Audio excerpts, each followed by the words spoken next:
¿Les ha pasado que tienen un trabajo, un paper en inglés y no se sienten cómodos analizándolo o no tienen suficiente tiempo? Te lo enviaron unos amigos y tú dices, oye, pero esto está muy interesante, pero ay, ¿en qué momento lo hago? Bueno, hoy en día, gracias a la inteligencia artificial, lo puedes analizar en tan solo algunos minutos. Y te voy a enseñar cómo hacerlo de tres formas diferentes. La primera que puedes utilizar es simplemente tomar parte del trabajo, ¿cierto? Copiar e ir pegándolo en ChatGPT. Entonces lo pegas, por ejemplo, y le pides que te haga un análisis de lo que le acabas de escribir. Entonces le puedes pedir, ¿me puedes analizar este resumen en, no sé, 20 puntos? Listo. Haces el análisis del resumen en 20 puntos y te lo va a hacer. Entonces, estos 20 puntos son actualización del 2010. Este documento actualiza la declaración de sociedades de ambulatorio de Zamba sobre el manejo perioperatorio de la glucosa en diabetes mellitus sometidos a cirugía ambulatoria. ¿Qué ha pasado desde el 2010? El periodo que se analiza. Hay un equipo de expertos que trabajó, etcétera, etcétera, etcétera. Esta es una de las formas. Y puedes pedirle que te haga un análisis paso por paso de cada una de las cosas. Ahora, a mí, por supuesto, me gusta otra forma que es mucho más sencilla. Vamos a cargar el trabajo completo desde tu ordenador y yo le pido en general que haga un resumen. Entonces, y parto obviamente pidiéndole por favor, por favor, me ayudas con un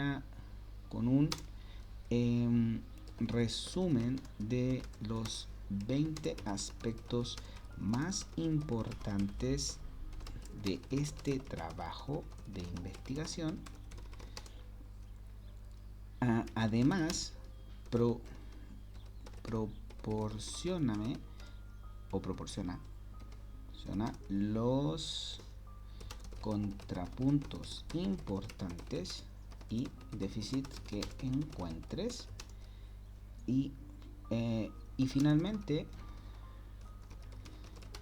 dame una lista de otros trabajos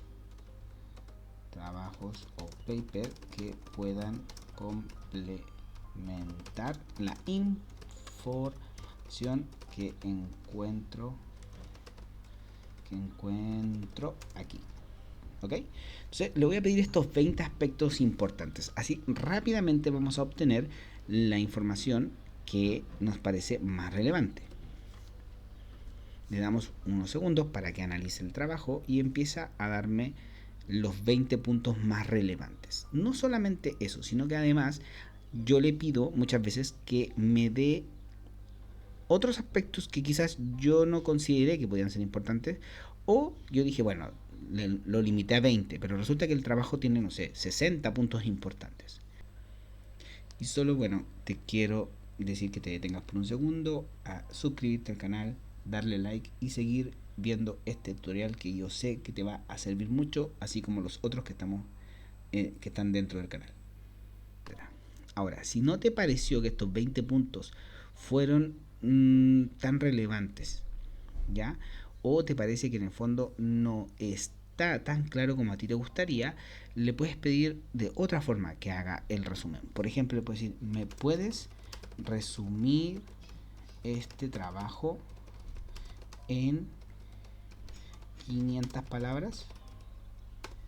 Entonces, esta forma de los puntos te pareció así como, no, la verdad que no me quedó tan claro acá. Existe, a mí me gusta, en ocasiones lo da bastante claro, pero esta vez, por ejemplo, no quedó tan sencillo de entender.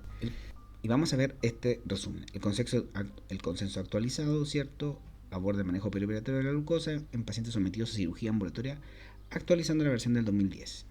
Incorpora avances recientes. El documento se organiza en torno a preguntas claves que abarcan el manejo perioperatorio, intraoperatorio y posoperatorio. ¿Ya? En el preoperatorio enfatiza la importancia de complicaciones relacionadas con la diabetes, evaluar a los pacientes, ver si tienen neuropatía, nefropatía. Documentación del control glicémico previo. Se sugiere suspender hipoglicemiantes específicos como los inhibidores de CGLT2 3 a 4 días antes de la cirugía. ¿podrías hacer este mismo resumen pero más esquemático? Démosle la opción de que haga el mismo resumen, porque está muy bien, pero más esquemático, como dividido en distintos puntos. Entonces te lo va a dar de esta forma. Y que aquí me parece que sí llegamos a un análisis más práctico.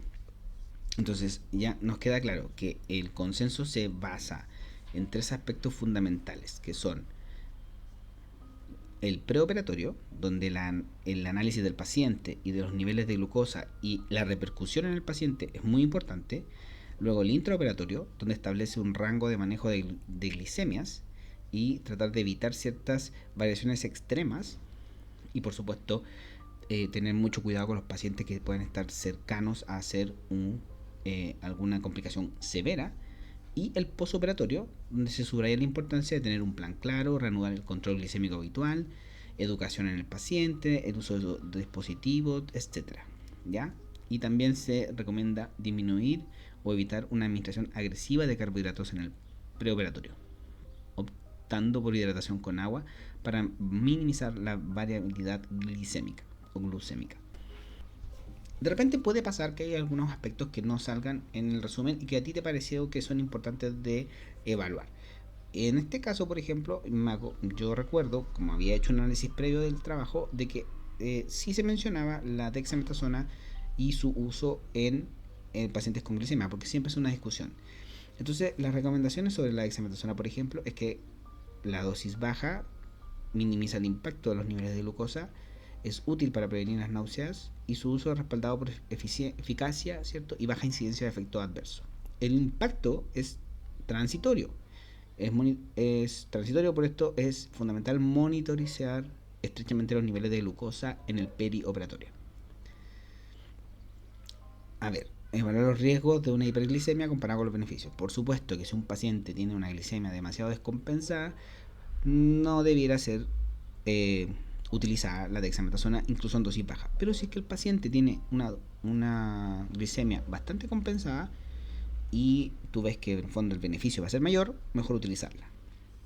Como puedes ver, hemos ido desmenuzando el trabajo poco a poco, ¿ya? Y en tan solo 10 minutos tienes una idea bastante completa de qué dice el trabajo, un resumen del trabajo, aspectos claves y por supuesto si tienes a lo mejor un conocimiento de inglés avanzado, te lo podrías haber leído en 10 a 15 minutos. Ahora, una de las cosas que tú no vas a tener con solo leer el trabajo es que no puedes hacer, por ejemplo, un archivo del trabajo, o si quieres hacer un resumen, el resumen esquemático del trabajo o paper, me lo puedes pasar a un archivo Word. Otra cosa que puedes hacer es mezclar trabajos. O sea, aquí estamos analizando un trabajo, pero por ejemplo, tienes una carpeta con 10 trabajos. Entonces le puedes pasar los 10 trabajos y de los 10 trabajos los puedes ir analizando uno por uno. Por lo tanto, un paper que tenga a lo mejor 30 o 40 hojas, o una guía que tenga 30 o 40 hojas, puede ser demasiado tedioso para analizarlo en 10 minutos versus un trabajo que puede tener 3 páginas. Con esto lo que quiero decir es que te puede ahorrar mucho tiempo el hacerlo a través de este tipo de herramientas. Finalmente tengo el consenso en resumen, lo abro y ya está. Le pongo aquí abrir archivo, lo hace en Word. También le puedo pedir una presentación, una PPT, ¿ya? Y esto, por ejemplo, incluso después lo podemos utilizar para desarrollar nuestros propios protocolos. En fin, solo quería mostrarte que esta es otra forma de trabajar con la inteligencia artificial. Es una forma de optimizar tu tiempo con el tema de los papers. Así que si te gustó la información, dale like, continúa mirando el canal. Tenemos más información como esta y espero que te haya gustado mucho. Saludos.